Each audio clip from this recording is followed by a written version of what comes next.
Alright guys, welcome back to another MCreator tutorial. So today we're going to be looking at item data. To find item data, we can go under item procedures, and then we'll go under the actions, and you can find the variables that you would normally assign to blocks, but these ones are specifically made for items. So you have your strings, you have your numbers, and you have your logic variables. So your true or false numbers, and you have your text-based variables. Like the block MBT, you have the MBT name or the tag name. This is what your variable name is actually going to be called, and this is going to be the value on this side here. We can also set the actual item that we want. This can be either a local variable or a specific thing that we want to target, like a slot, or we can also use basically provided item stack if it's supported for that trigger, and there's a whole bunch of other methods that we could actually technically use with this particular one. We'll just be sticking to what we can actually do with today. Under data, we also have the get blocks for these. So we have your logic, we have your number, and we also have your string values. So these are all the ones that you would get the values with, and you would use the same tag name as what you're basically assigning the variable to. You wouldn't use the tag value in the case like string. It needs to match these ones up here, and we can also use the selection for item stack and stuff like that. There is one other block that we can actually use, and this is copy data component, and this is basically going to allow us to copy values from one particular item stack to another item stack. We can also specify just custom components as well. So for example, if we want to just pass over the variables, we can check this box and it will allow us to copy that part over. So let's go ahead and actually quickly write up something really quickly, and then we'll use this block down here to kind of demonstrate how it basically works. All right, so I'm going to actually go ahead and apply a certain value to the item. We're going to go ahead and when we're right clicking with the item, we want to just quickly check if there is a item in the main hand. And then what we're going to do is we're going to basically get that main item instead. So basically right now what we have is a right click on block. This does not support item or provided item stacks, so we're going to have to use like a main hand or something like that, which does support entity. So we're going to first just apply a local variable here, and we're going to go to entity procedures and get the player's main hand, and then what we're going to do is we're going to use that for our variables instead.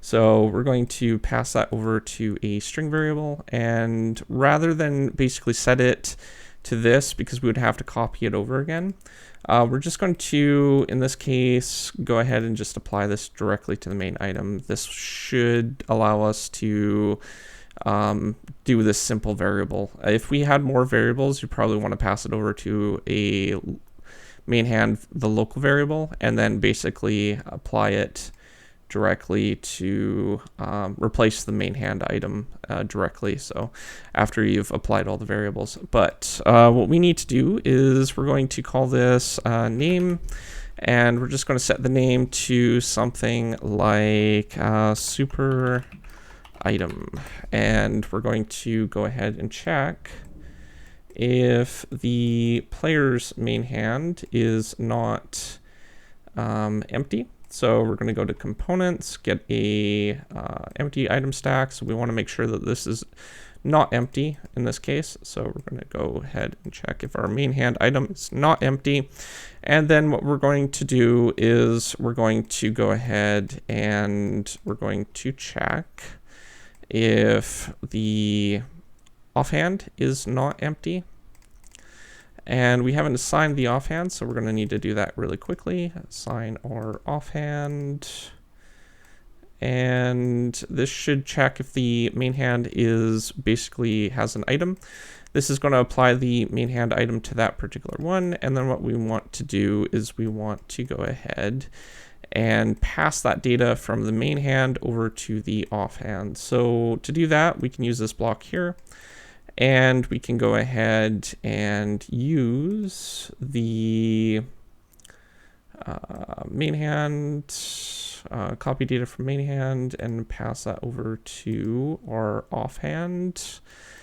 And we're just going to use the custom components at the moment.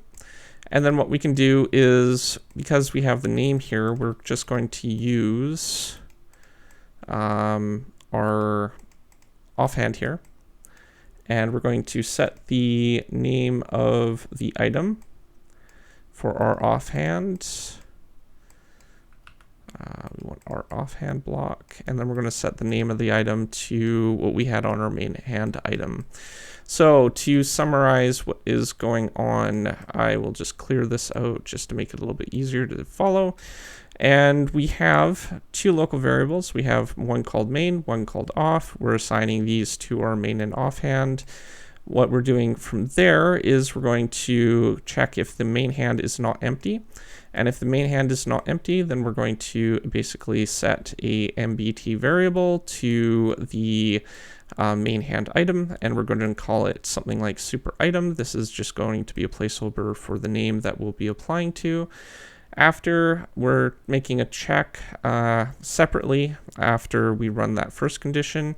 We're checking if the offhand is not empty, and then what we're doing is we're copying the data from the main hand item over to the offhand item and only the custom components of that, so only the variables. And then what we're doing is we're setting the display name of the offhand to the name variable that we just copied over, and we're applying that to, or basically from our offhand MBT variable. So this will only work if we've successfully copied over our basically like the actual data of the main hand, because this needs to run before we can actually set the name. So if that all works, then we'll be able to know that this procedure actually works and the variables are stored properly. So let's go in game and give this a quick test. All right. So to just make sure that we have everything set up, I'm going to make sure that we have tooltips enabled. This will allow us to kind of see a little bit more information about the item, including the components, which is basically where MBT data is going to be stored.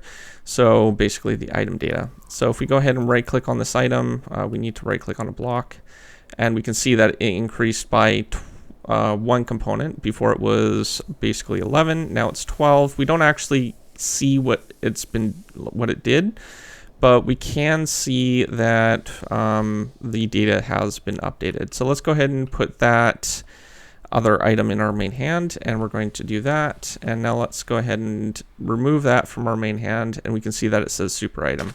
So it's basically taken the data from our iron ingot that was in the variable, and when it was in the main hand, the copper ingot was in the offhand, we basically assigned the variable over to the copper ingot, and then we updated the name from that variable.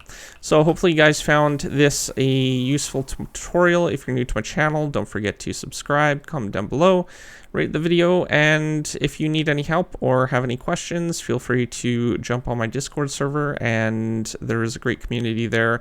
We have channels for modded support, as like modified things like plugins as well as code, and we also have a channel for just vanilla help as well. Other than that, if you're new to my channel, don't forget to subscribe, and I will see you guys next time. Peace out.